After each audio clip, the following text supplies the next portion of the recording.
नमस्कार, बहुत स्वागत है आपका साधना न्यूज में और मैं हूं आपके साथ मनीष कुमार। मुख्यमंत्री डॉक्टर मोहन यादव ने मंत्रियों के कामकाज की समीक्षा की और उनसे एक एक करके अपने काम का हिसाब लिया।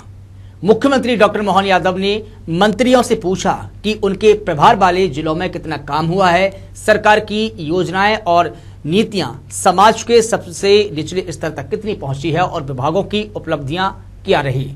मुख्यमंत्री डॉक्टर मोहन यादव ने सोमवार को भोपाल स्थित अटल बिहारी वाजपेयी स्वशासन और नीति विश्लेषण संस्थान में निगम, मंडल बोर्ड और आयोग और प्राधिकरण के नवनियुक्त पदाधिकारियों के उन्मुखीकरण और प्रशिक्षण कार्यक्रम का शुभारंभ भी किया और उनसे भी चर्चाएं की है। देखिए हमारी खास रिपोर्ट।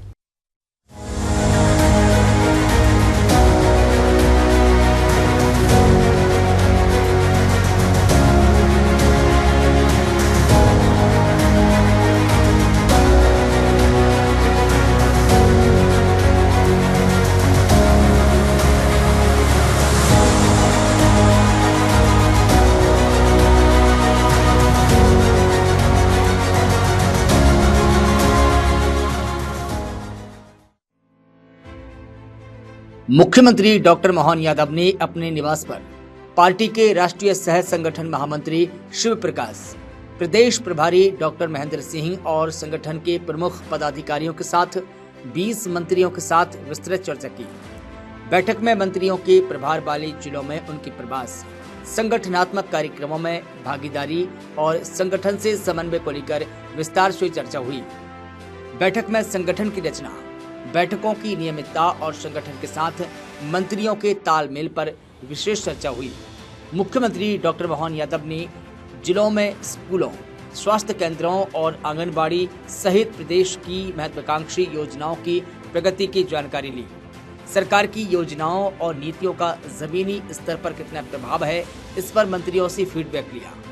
गेहूं खरीदी समेत विभिन्न जनहित से जुड़ी योजनाओं की प्रगति और जिलों में उनके क्रियान्वयन की समीक्षा की गई। चुनाव के समय जनता से किए गए वादों पर सरकार की प्रगति का आकलन किया गया।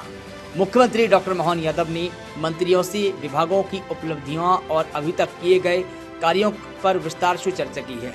वहीं प्रधानमंत्री नरेंद्र मोदी की अपेक्षाओं के अनुसार पेट्रोल डीजल की बचत और सार्वजनिक परिवहन के उपयोग पर जोर दिया। इसको लेकर वर्क फ्रॉम होम और वर्चुअली बैठकों को बढ़ावा देने के निर्देश दिए हैं। वहीं कोर कमेटी की बैठक भी आज वर्चुअली माध्यम से आयोजित की जा रही है।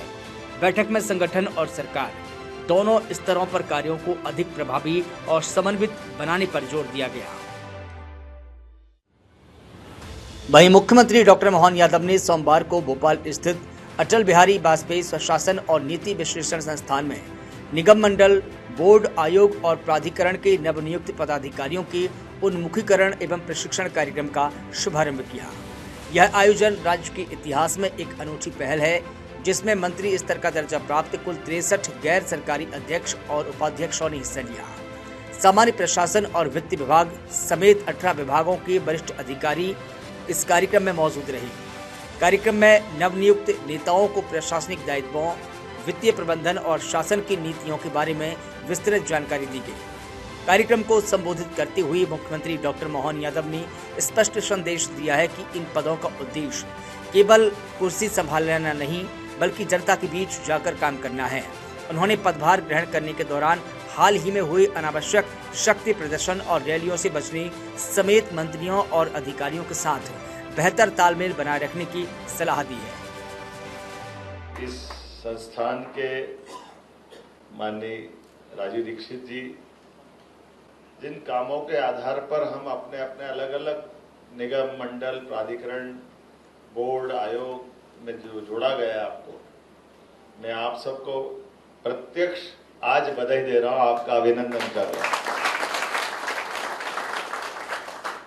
इस अवसर पर हमारे इस पूरे प्रबंधन के पीछे की जो कल्पना है, वो कल्पना आपके लिए भी बहुत काम आएगी। मैं निगम में माननीय अध्यक्ष जी, माननीय प्रभारी जी, आपको धन्यवाद दूंगा। जिस दिन आर्डर आता है और आर्डर आने के बाद हम अपने अपने काम पे पहुंचा दिए जाते हैं ज्वाइन करने के लिए, लेकिन ये मेरे मन में लगता था कि कोई प्रशिक्षण तो दो कि हमको जाके करना है, कैसे क्या करना है, हमारे दायित्व के आधार पर कैसे सफलता पाएंगे। काम की एक प्रशिक्षण की पद्धति होना चाहिए। मुझे इस बात की प्रसन्नता है, आज वो हुआ है जिसके लिए हम सबको, खासकर आप सब बधाई के पात्र हैं। जो हमारे समय नहीं हुआ वो आपके समय हो रहा है, ये और आपके लिए आनंद की बात।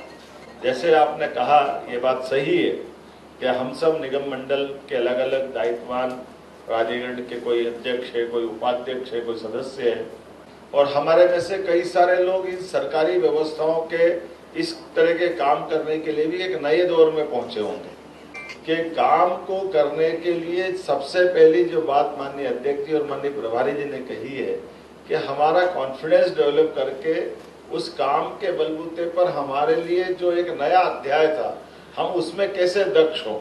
सरकारी काम करने में हमारे अंदर का कॉन्फिडेंस, अच्छे काम करने की प्रेरणा कैसे पाए, और उस अच्छे काम की प्रेरणा का परिणाम जिस दिन हम हटे, हमको लगे कि हमने भी सीखा और जिस संस्थान में आए उसका भी हमने भला किया, और सरकार की भावना का भी, जिसके कारण से हमको घर से बुला करके इस उत्तरदायित्व को दिया है, वो निर्णय भी सार्थक होना चाहिए। तो हमारा बनना सार्थकता है। यही काम की आवश्यकता है, जिसके कारण से आप सबको आमंत्रित भी किया गया और ये दायित्व का आपको अलग अलग काम दिया गया। आज गरीब से गरीब आदमी की अपनी डीबीटी के माध्यम से उसका डायरेक्ट बेनिफिट उसके खाते में पहुंच रहा है। ये है शासन के, सुशासन के तंत्र और सुशासन के मंत्र, जिसके भरोसे से जो जैसी जरूरत है उस तरह का वातावरण बनाना चाहिए। और हमने सबने देखा, अभी तो एक नहीं, ऐसे बहुत सारी बातें मैं बहुत सारे प्रकार से कह सकता हूँ, और लेकिन अब आपके साथ सीधे सीधे मैदान में काम दे करके आपको काम पे लगाया। अब काम के आधार पर कुछ चीजों की पथ्य परहेज भी आपको रखना पड़ेगी। हमारे लिए अपने विभाग के काम को अच्छे से समझ करके काम को करने के लिए मानसिक स्थिति से कि हाँ हमको अनुभव है, सब कुछ है, लेकिन ये काम का अनुभव नया है, इसलिए वहाँ का एक वातावरण, वहाँ आपके साथ अधिकारी, कर्मचारी, फिर आपसे जिनको हित लाभ जुड़ेंगे, आपके विभाग से जिस तरफ आपको बढ़ना रहेगा, उन कामों को लेकर के आप पे कई प्रकार की चुनौतियां भी रहेगी। फिर चुने हुए जनप्रतिनिधि भी हैं, हमको अपने उस चुने हुए जनप्रतिनिधि से भी तालमेल रखना है। प्रभारी मंत्री, सरकार के अंग, आपके विभाग के अधिकारी, इन सारे बीचों में से आपको काम करना है, और काम करते करते अपनी धाक भी बनाना है और साख भी बनाना है। और धाक और साख बनाने में जो जरूरी है वो अपने आप का आत्मनियंत्रण है, हमारा कंट्रोल, और हमारे लिए सोचने के लिए जो बेहतर से बेहतर हो सकता है वो आपके लिए अवसर भी है, क्योंकि इस पूरे काम से आपकी समाज में सरकार की साख बनाने वाले मार्ग पे आपको पहुंचाया जा रहा है। आपके काम करने से सरकार की, समाज की, हमारी दल की, सबकी एक इज्जत जुड़ी हुई है। इसलिए उसमें आप व्यवधान करने नहीं गए, आप उसके बीच में उस बात के आनंद के लिए गए। लेकिन ये भी बात सही है कि हमको नियम, कानून, व्यवस्थाओं की तरफ बराबरी से ध्यान देना। मौका पड़ेगा तो हमारे सब वरिष्ठ अधिकारी सकारात्मक रूप से आपकी मदद करने के लिए भी तैयार है। तो हमारे द्वारा लिए गए निर्णय के लिए, तो हमारे निर्णय में हमारे आधार पर विभाग की साख बने, सरकार की साख बने, ये भी जरूरी।